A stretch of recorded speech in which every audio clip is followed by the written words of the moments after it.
Hello friends, आप लोगों का बहुत बहुत स्वागत है मेरे यूट्यूब चैनल पे। और आज की वीडियो में हम लोग 10 मोस्ट इंपॉर्टेंट रीजनिंग के क्वेश्चन देखने वाले हैं। और ये उन्हीं टॉपिक पे हैं क्वेश्चंस जो कि रिपीटेडली एग्जाम्स में पूछे जाते हैं। बहुत ही इंपॉर्टेंट टॉपिक है और बिल्कुल बेसिक से हम लोग क्वेश्चंस को सॉल्व करना सीखेंगे। तो वीडियो में अंत तक बने रहें और चैनल पर नए हैं तो चैनल को सब्सक्राइब जरूर करें। देखिए, इसमें टिप किस टाइप के क्वेश्चन आपको मिलने वाले हैं। पहले क्वेश्चन में देखिए, आपका आदमी का संबंध जिस प्रकार चलना से है उस प्रकार मछली का संबंध किससे होगा। 34 की 48 से जिस प्रकार संबंधित है उसी प्रकार 56 किससे संबंधित होगा। और फिर यहाँ पे एक सीरीज दिया गया है 4, 8, 8, 10, 16, 12। ठीक है, तो इन सभी क्वेश्चंस का भी सोल्यूशन इसी वीडियो में आपको मिलने वाले हैं। वीडियो में अंत तक बने रहें। देखते हैं क्वेश्चन नंबर 1। ठीक है, क्वेश्चन नंबर 1 में अगर हम देखें तो नीचे दिए गए प्रश्न में संबंधित शब्दों को आपको चुनना है। आदमी का संबंध जिस प्रकार क्या है, चलने से है, उसी प्रकार मछली का संबंध किससे होगा। ठीक है, तो अगर हम एक लॉजिक लगाएं कि आदमी एक स्थान से दूसरे स्थान पे कैसे जाता है, उसके जाने का प्रोसेस क्या कहलाता है, चलना कहलाता है। ठीक है, इसी प्रकार मछली एक स्थान से दूसरे स्थान पे किस तरीके से जाती है, पानी नहीं, तैरना, खाना। एक स्थान से दूसरे स्थान पे जाना खाना से संबंधित हो ही नहीं सकता। उड़ना, उड़ के मछली तो जाएगी नहीं, चिड़िया थोड़ा है। तो मछली एक जगह से दूसरे स्थान पे कैसे तैर के जाती है, तो क्या कहलाता है, तैरना कहलाता है। तो यही आपका बिल्कुल सही जवाब हो जाएगा। जिस प्रकार आदमी का संबंध चलना से है उसी प्रकार मछली का संबंध किससे है, तैरना से है। आदमी एक स्थान से दूसरे स्थान पे चल के जाता है, उसी प्रकार मछली जो है एक स्थान से दूसरे स्थान पे तैर के जाएगी। ठीक है, तो बी ऑप्शन बिल्कुल सही जवाब होगा। अब दोस्तों बढ़ते हैं क्वेश्चन नंबर 2 की ओर। ठीक है, यहाँ पे देखिए एक सीरीज का क्वेश्चन दिया गया। जब भी आपको इस टाइप के क्वेश्चन जो है दिए गए हैं तो नीचे दिए गए प्रश्नों में संबंधित संख्या को चुनिए है। ठीक है, इस टाइप के क्वेश्चन आपको कैसे सॉल्व करने होते हैं। देखिए 34 से 48 किस प्रकार हम प्राप्त कर सकते हैं, तो देखते हैं। 34 में 48, 8 में 4 गया 4 और 4 में 3 गए 1, 14 जोड़ देंगे तो 48 मिल जाएगा। लेकिन अब यहीं पे 56 में अगर हम 14 जोड़ देते हैं तो ये कितना हो जाएगा, 6, 4, 10, 5, 1, 6, 7, 70 हो जाएगा। 70 तो आपके किसी भी ऑप्शन में नहीं है, तो ये लॉजिक तो आपका यहाँ पे नहीं लगने वाला है। ठीक है, ध्यान से देखिए आप लोग, ये लॉजिक आपको लगा के ट्राई करने, जितनी जल्दी आप जो है लॉजिक चेंज करेंगे और इसमें फिट करने की कोशिश करेंगे उतने जल्दी आपका क्वेश्चन सॉल्व होगा। अब यहाँ पे देखें, हम अगर पहले और दूसरे डिजिट को मल्टीप्लाई कर देते हैं, 3 गुणे 4 कर देते हैं, कितना आता है, 12। अब 12 में हम अगर 4 से गुणा करते हैं तो कितना हो जाएगा, 48 हो जाएगा। अब इसी प्रकार यहाँ पे देखें 5 गुणे 6 कर देते हैं। यहाँ पे 56 लिखा गया है तो 5 गुणे 6 कितना हो गया, 30। और 30 में अब हम 4 से गुणा करेंगे तो कितना हो जाएगा, ये 120 होने वाला है। यही आपका बिल्कुल राइट आंसर होने वाला है। इस क्वेश्चन का क्या सही जवाब होगा, 120। किस ऑप्शन में है, तो ऑप्शन सी आपका राइट हो जाएगा। लॉजिक क्या लगा है कि 3 में 4 से गुणा करेंगे तो 12 आएगा, 12 में 4 से गुणा कर देंगे तो ये 48 आ जाएगा। इसी प्रकार 5 में 6 से गुणा करेंगे तो आएगा 30, और 30 में 4 से गुणा करेंगे तो ये हो जाएगा 120। ठीक है, अब बढ़ते हैं दोस्तों क्वेश्चन नंबर 3 की ओर। उम्मीद करता हूँ क्वेश्चन आपको समझ में आ रहे होंगे किस टाइप के इनको सॉल्व करने हैं।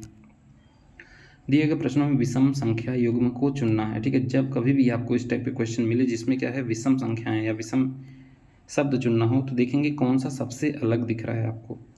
यहाँ पे देखिए 11, 13 दिया गया, 17, 19 दिया गया, 25, 37 दिया गया और 29, 31 दिया गया। ठीक है, तो अगर आप यहाँ पे देखें डिफरेंस, दो लॉजिक से हम इस क्वेश्चन को सॉल्व कर सकते हैं। यहाँ पे देखिए 11 में 2 जोड़ेंगे तो 13 हो जाएगा, 17 में 19 जोड़ेंगे तो भी क्या हो जाएगा, 17 में 2 जोड़ेंगे तो 19 हो जाएगा और 11 में 2 जोड़ेंगे तो 13 हो जाएगा। ठीक है, यहाँ पे देखिए 25 से 37 लाने के लिए हमें कितना, 12 ऐड करना पड़ा है। इसी प्रकार 29 से 31 तक जाने के लिए क्या करना पड़ेगा, +2 करना पड़ेगा। तो इसमें सी वाले ऑप्शन में आपको देखिए कितना 12 ऐड करना पड़ा, बाकी सभी में +2 करना पड़ा है। तो इस टाइप से अगर सॉल्व करेंगे तो भी आपका क्वेश्चन यही सही होने वाला है। और एक तरीका और है कि अगर आप देखें कि 11, 13 प्राइम नंबर हैं यानी कि अभाज्य संख्या हैं, 17, 19 दोनों क्या है, अभाज्य संख्याएं हैं। इसी प्रकार 29, 31 भी देखेंगे कि इनमें भी दोनों क्या है, अभाज्य संख्याएं हैं। लेकिन ये जो 25, 27 है, इसमें ये 25 जो है ये भाज्य संख्या है, 5 गुणे 5 होता है। ठीक है, तो इस टाइप से भी सॉल्व करेंगे तो भी ऑप्शन सी ही बिल्कुल सही जवाब आपका होने वाला है। तो दो लॉजिक से हमने आपको इस क्वेश्चन को सॉल्व करा। नेक्स्ट क्वेश्चन नंबर 4 पे आ जाते हैं। यहाँ पे देखिए एक नंबर सीरीज का क्वेश्चन है।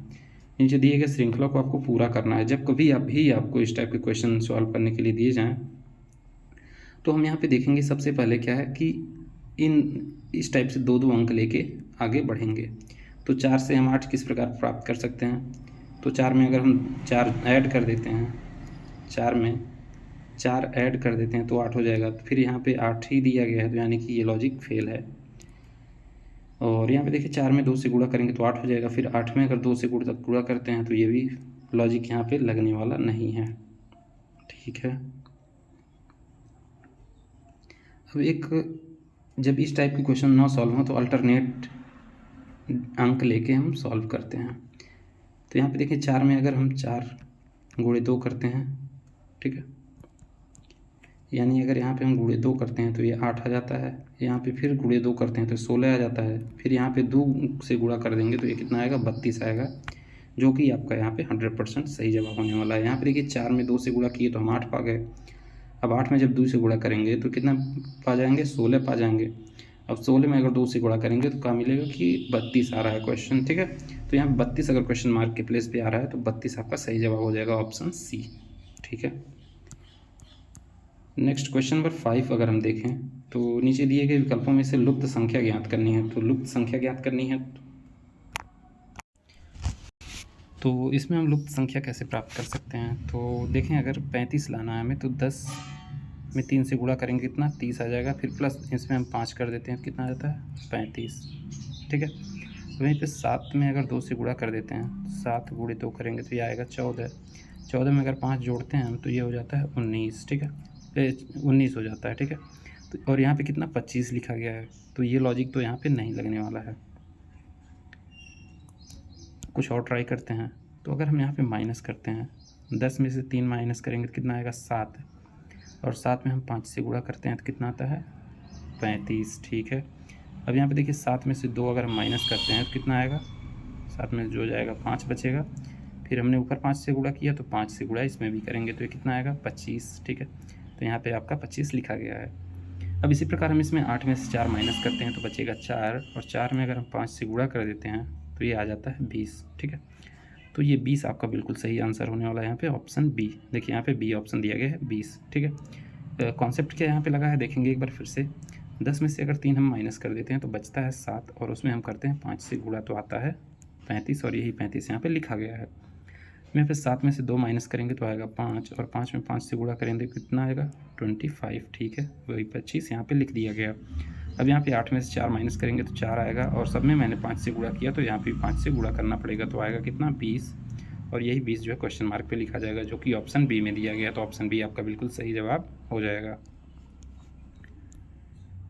नेक्स्ट क्वेश्चन नंबर 6 पे आ जाते हैं। यहाँ पे लेटर्स एनालॉजी से क्वेश्चन दिया गया है। तो यहाँ पे FTK को क्या लिखा जा रहा है, KTF लिखा जा रहा है, और GNO को क्या लिखा जाएगा।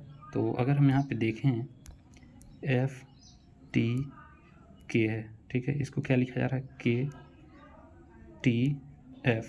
ठीक है, तो पहले स्थान पे जो है उसको तीसरे स्थान पे कर दिया गया, जो तीसरे स्थान पे उसको पहले स्थान पे, और बीच में जो है उसको बीच में ही रखा गया है। तो इसी लॉजिक को हम इसमें भी लगाते हैं, देखते हैं क्या शब्द बन के आता है। ठीक है, तो पहले जो है उसको लास्ट में कर देंगे, ठीक है, जी हो जाएगा। जो लास्ट में है उसको क्या कर देंगे, पहले कर देंगे। जो बीच में है उसको बीच में ही लिख देंगे, तो क्या हो जाएगा, ONG शब्द जो है यहाँ से बन के निकल रहा है। तो इस क्वेश्चन का क्या जवाब होने वाला है, ONG होगा। और ONG यहाँ पे देखेंगे ऑप्शन 1 में दिया गया है, ऑप्शन ए में दिया गया है। ठीक है, तो ONG आपका सही जवाब हो जाएगा इस क्वेश्चन का। अब नेक्स्ट क्वेश्चन नंबर 7 देखते हैं। इसमें आपको क्या नीचे दी गई आकृति में त्रिभुजों की संख्या काउंट करना है। अब त्रिभुज की संख्या काउंट करनी है तो देखते हैं। त्रिभुज आपका अगर कहीं भी डायग्राम में इस टाइप के त्रिभुज बने हुए हैं, ठीक है, इस टाइप का डायग्राम बना हुआ है, तो इसमें क्या करना है, 1 2। ठीक है, अब 1 2 हो गया तो इन्हीं दोनों को ऐड कर लेना है, तो कितना आता है, 3 आता है। अब देख लेते हैं किस टाइप से ये 3 ट्रायंगल यहाँ पे आपको नज़र आते हैं। पहले ये देखिए यहाँ पे छोटा वाला ट्रायंगल, फिर ये जो है 1 2 दूसरा हो गया। अब एक तीसरा ट्रायंगल कहाँ पे बना है ये भी देख लेते हैं। ये जो पूरा बड़ा है ये 3 ट्रायंगल हो जाएगा। एक बार फिर से यहाँ पे बना के बता देते हैं। ठीक है, देखिए ये छोटा वाला एक ट्रायंगल, ये छोटा वाला दूसरा ट्रायंगल, ये टोटल को हम ले लेते हैं तो ये 3 ट्रायंगल। तो इन टाइप जब भी कभी ऐसा डायग्राम आपको बना के मिल जाए तो समझ लेंगे इसमें कितने 3 ट्रायंगल बन रहे हैं। ठीक है, तो 3 इसमें बन रहा है, 3 इसमें बन रहा है, टोटल कितने 6 ट्रायंगल यहाँ पे बन रहे हैं। तो ऑप्शन 1 सही जवाब हो जाएगा, 6 त्रिभुज।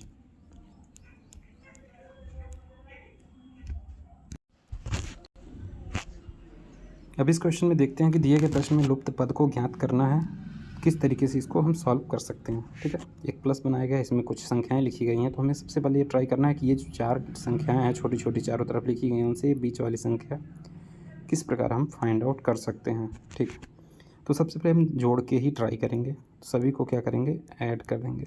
ठीक है, तो 5 में 3 जोड़ेंगे 8, 8 में 2 जोड़ेंगे 8 2 10, और 10 में 6 जोड़ेंगे कितना हो जाएगा 16। अब 16 से 27 हमें फाइंड आउट करना है, तो क्या करना पड़ेगा, इसमें कितना ऐड करेंगे कि हमें 27 आ जाए। ठीक है, तो इसमें अगर आप 11 ऐड कर देते हैं तो ये 27 हो जा रहा है। अब इसी प्रकार इसमें देखेंगे 9 5 14, 14 4 18, 18 9 27। अब 27 में कितना जोड़ें कि 21 आ जाए, 81 आ जाए। इसमें अगर हम 11 जोड़े हैं तो इसमें भी 11 ही जोड़ेंगे। ठीक है, तो हमारा किसी भी कीमत पे 81 तक तो हम नहीं पहुंचने वाले हैं, तो जोड़ने वाला लॉजिक तो फेल हो गया। अब क्या करेंगे कि मल्टीप्लिकेशन ट्राई करेंगे। ठीक है, तो अगर इन दोनों का हम मल्टीप्लिकेशन कर देते हैं तो 5 तियाँ 15, और इन दोनों का मल्टीप्लिकेशन कर देते हैं तो 6 दूनी 12, 15 12 कितना होता है 27,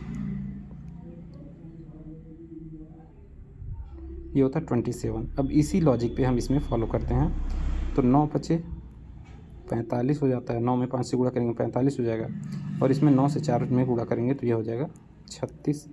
अब इन दोनों को जोड़ना है। ठीक है, तो 6 5 11 है, और 4 3 7 1 8 81। बिल्कुल सही लॉजिक है, दोनों में सेम कॉन्सेप्ट फॉलो हो रहा है। अब इसमें क्या करते हैं, 8 में से 4 गुणा करेंगे। ठीक है, 8 में 4 से गुणा करेंगे तो ये 32 आ जाएगा, और इस 8 में 3 से गुणा करेंगे तो ये हो जाएगा 24। ठीक है, जोड़ने में कितना आ रहा है, तो 4 2 6 और 3 2 5, ये आ रहा है 56। तो 56 सही जवाब हो जाएगा 56, ऑप्शन बी 100% करेक्ट आंसर होने वाला है। ठीक है, नेक्स्ट क्वेश्चन नंबर 9 पे आ जाते हैं। क्वेश्चन नंबर 9 क्या कह रहा है कि ये जो है कैलेंडर से संबंधित क्वेश्चन है।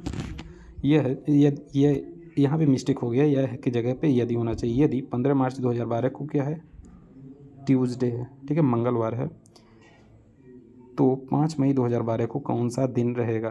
तो जब कभी भी आपको इस टाइप का कैलेंडर का क्वेश्चन मिल जाए तो सबसे पहले क्या करना है, ऑड डे काउंट करना है, विषम दिन गिनना है। ठीक है, कैसे गिनेंगे, अब यहाँ पे देखिए मार्च महीना दिया गया है, तो मार्च महीने में कितने 31 दिन होते हैं।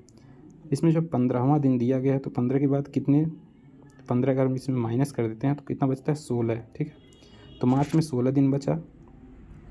अप्रैल में आपका होते हैं कितना, अप्रैल होता है 30 दिन का। ठीक है, 30 दिन इसमें बचा है, और मई में 5वां दिन। ठीक है, तो यानी कि 5 इसमें ऐड कर लेंगे। अब 16 में 5 जोड़ेंगे 21, 21 में 30 जोड़ेंगे तो क्या हो जाएगा 51। ठीक है, तो टोटल 51 दिन के बाद का ये जो है पूछा जा रहा है। तो अब कैसे निकालना है, ये टोटल दिन हो गया। अब इसको हमें 7 से भाग दे देना है, तो 51 में 7 से भाग देंगे तो 7 से 49 हो जाएगा। कैसे भाग देंगे ये भी आपको मैं बता देता हूँ। 51 है, यहाँ पे 7 से भाग देंगे, 7 से 49, यहाँ पे बचा 2। ठीक है, ये जो 2 बचा यही आपका ऑड डे है।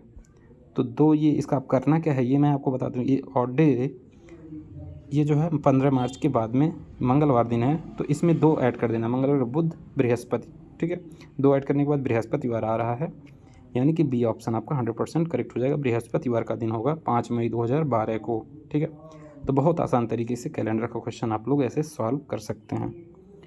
इस क्वेश्चन का सही जवाब होगा बृहस्पतिवार। कैसे काउंट किया आपने, 15 मार्च यानी 15 दिन बीत चुका है मार्च में, बचा कितना है 16 है, फिर अप्रैल में 30 दिन बचा है, और मई में 5वां दिन पूछा गया। इन सभी को ऐड करेंगे तो हमारा होता है 51। अब 51 में 7 से भाग देते हैं हम ऑड डे निकालने के लिए, जो कि ऑड डे निकल के आता है 2 दिन। अब 2 दिन ऑड डे निकल के आ गया, तो ये मंगलवार में हमें 2 दिन ऐड कर देना, मंगलवार के बाद बुधवार बृहस्पतिवार। तो बृहस्पतिवार का ही जो है दिन होगा कब, 5 मई को, 5 मई 2012 को। ठीक है, बिल्कुल सही जवाब ये आपका होने वाला है। नेक्स्ट क्वेश्चन नंबर 10 और इस वीडियो का लास्ट क्वेश्चन है। इसमें देखेंगे क्या लॉजिक आपका लग रहा है। 6 से 10 किस प्रकार हम प्राप्त कर सकते हैं। तो 6 में अगर हम 4 जोड़ें, ठीक है, तो 10 मिलता है। 10 में अगर हम प्लस फिर 4 करें तो ये 14 हो जाता है। 14 में अगर हम प्लस 6 करते हैं तो 20 हो जाता है, और 20 में अगर हम प्लस 6 करते हैं तो 26 हो जाता है, और 26 में अगर हम प्लस 8 करते हैं तो ये 34 हो जाता है। तो अब क्वेश्चन मार्क की जगह पे क्या आएगा, तो सिंपल आपको अब दिख रहा होगा कि एक बार 2 बार। ठीक है, 2 बार हमने 4 4 जोड़ा, फिर 2 बार 6 6 जोड़ा, तो अब 2 बार क्या करेंगे 8 8 जोड़ेंगे। तो एक बार 8 जोड़ दिया है, अब 34 में प्लस 8 हम करेंगे तो 34 और प्लस 8 करेंगे तो ये हो जाएगा 42 और 42 ही बिल्कुल आपका सही जवाब इस क्वेश्चन का होने वाला है। ए ऑप्शन में दिया गया है 42। ठीक है, तो उम्मीद करता हूँ आपको वीडियो अच्छी लगी होगी और क्वेश्चन समझ में आए होंगे। ऐसे ही इंपॉर्टेंट वीडियोज़ के लिए चैनल को सब्सक्राइब जरूर करें। Thank you.